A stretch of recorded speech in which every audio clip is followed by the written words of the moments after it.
어떤 이야기를 한번 해볼까 생각을 해봤는데, 물론 여러 가지들이 있겠지만 가장 경험에 비춰서 할 수 있는 이야기들은 이곳에 오면서 한국에서 살았던 생활 방식이라든지 아니면 사고 같은 것들이 베를린에 와서 어떻게 변했는지를 좀 이야기를 해보면 좋을 것 같고, 첫 번째로 시작하고 싶은 이야기는 나는 베를린에 와서 무엇을 배우고 느꼈나? 거기서 약간 확장이 돼서, 그렇다면 어떤 사람들이 베를린에 와서 살면은 행복하게 살아갈 수 있을까? 열심히 살지 않아도 사라진다. 조금 힘을 빼고 살아가는 법을 배운 것 같아요. 늘 항상 성장을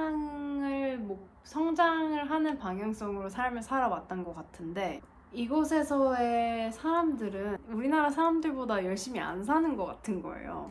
근데 그런데도 삶은 사라진다는 거죠. 이걸 어떻게 표현을 해야 될지 모르겠는데, 잘해야 된다는 사회적인 압박이 덜한 것 같아요. 제가 여기서 이방인이어서 그렇게 덜 느끼는 거일 수도 있는데, 이곳은 뭐랄까, 쉬어가도 괜찮고 아파도 괜찮고 미친 듯이 노력하지 않아도 괜찮다가 용인되는 사회인 것 같아요. 20대 때 첫 사회생활을 시작했을 때 회사가 그때 바쁘기도 했지만, 제가 느꼈던 거는 아파서도 안 되고 내 자신보다는 일이 먼저고, 약간 이런 것들이 되게 미덕이 되는 사회 분위기였는데, 여기를 보니까 프로젝트가 미친 듯이 바쁘고 뭐 이래도 만약에 그 프로젝트 리드가 아프면, 내가 아프면 눈치 보지 않고 아플 수 있는 권리가 있고 쉬어갈 수 있는 권리가 있고, 그런 권리가 자연스럽게 받아지는 사회에서 살고 있는 것 같다는 느낌이 들었어요. 떠밀리지 않고도 내 속도대로 살아가도 괜찮다는 분위기가 있는 것 같아요. 나 혼자 말하는 건데 긴장이 돼가지고 막 말을 잘 못하겠어. 그냥 편하게 할게요. 어떤 사람들이 베를린에 오면은 진짜 자기답게 행복하게 살아갈 수 있을 것 같은가? 현재 살아가는 곳에서 갑갑함을 느끼시거나 아니면 내가 내 자신답게 살아가고 있지 못하다고 생각하시는 분들이 한 번쯤 이곳에 오셔서 여행을 한번 해보셨으면 좋겠어요. 이 도시의 분위기도 한번 느껴보시고, 이 사람들은 어떻게 살아가는지. 왜냐면 정말 다양한 사람들이 많거든요. 여기는 거지들도 진짜 많고요, 약쟁이들도 많고 예술가들도 많고 테크 회사에서 일하는 사람들도 진짜 많고요. 정말 다양한 사람들이 정말 많아요. 베를린에서 제가 가장 크게 느낀 점은 다양한 사람들의 삶을 보고, 이런 사람도 살아가고 저런 사람도 살아갈 수 있구나. 똑같은 삶의 모습은 이 세상에 존재하지 않는구나라는 걸 배웠어요.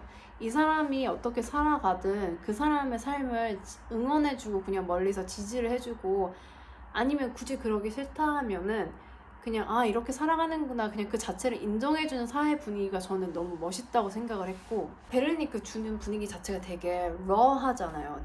약간 날 것의 매력이 있고, 그리고 그것에서 오는 약간 힙함이 있다고들 말을 하잖아요. 제가 생각하는 베를린의 힙함은 어디서 오는 것 같냐면, 그 사회 구성원들 자체를 인정해주고 그 사람들의 모습을 존중을 해주고 인정을 해주고, 너무나 다르지만 그거를 적어도 포용하려는 노력을 하면서 살아가고 있다는 점이 저는 정말 힙한 것 같거든요.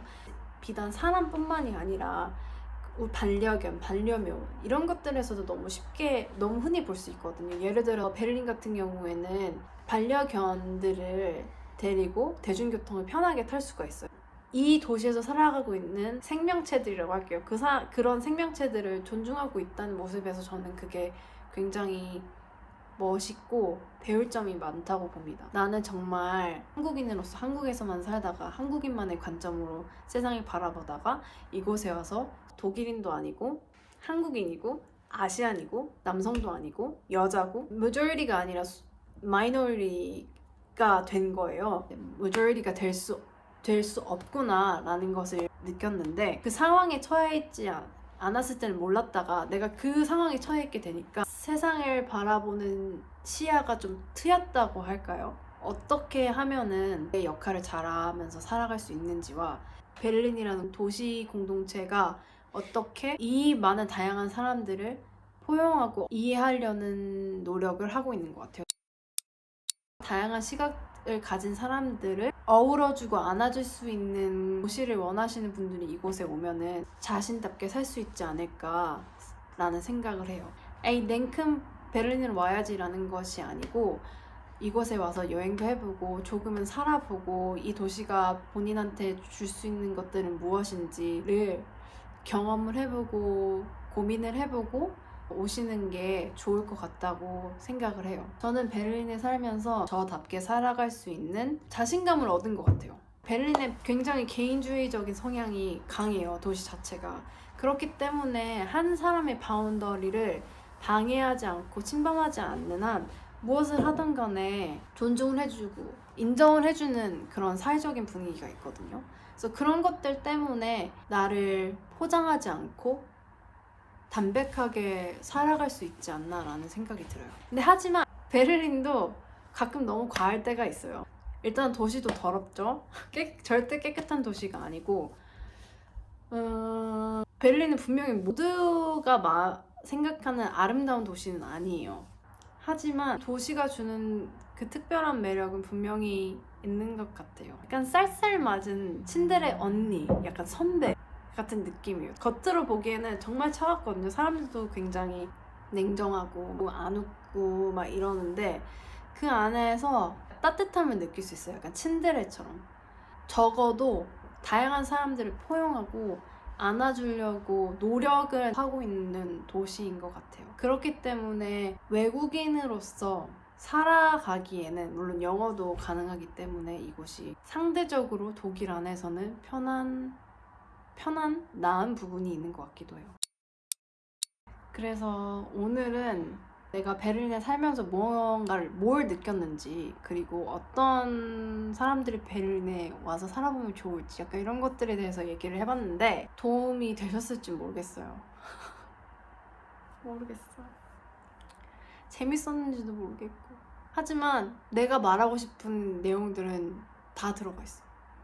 중요한 건 내가 편집을 어떻게 하는지. 다음에는 일단 먹고 사는 게 가장 중요하잖아요. 그래서 일단 취업을 하는 게 어떻게든 가장 중요한데 여기 회사만 봐도 특히 엔지니어, 프로덕트 쪽에 있는 사람들은 확실히 그 독일인보다 외국인들이 훨씬 더 많거든요. 곰곰이 생각을 해봤어요. 왜 기술을 요하는 직군에 내국인 비율보다 외국인들이 훨씬 더 많을까 이 생각을 해봤는데 외국인 입장에서, 그러니까 내가 해외에 취업하는 입장에서는 그런 직군들이 가장 유리할 수밖에 없어요. 왜 그렇게 생각하느냐? 다음 컨텐츠에서 풀어보면 좋지 않을까 싶어요. 자, 그럼 오늘은 여기까지 하고 한번 편집을 잘 해보도록 하겠습니다. 너무 어려워. 안녕.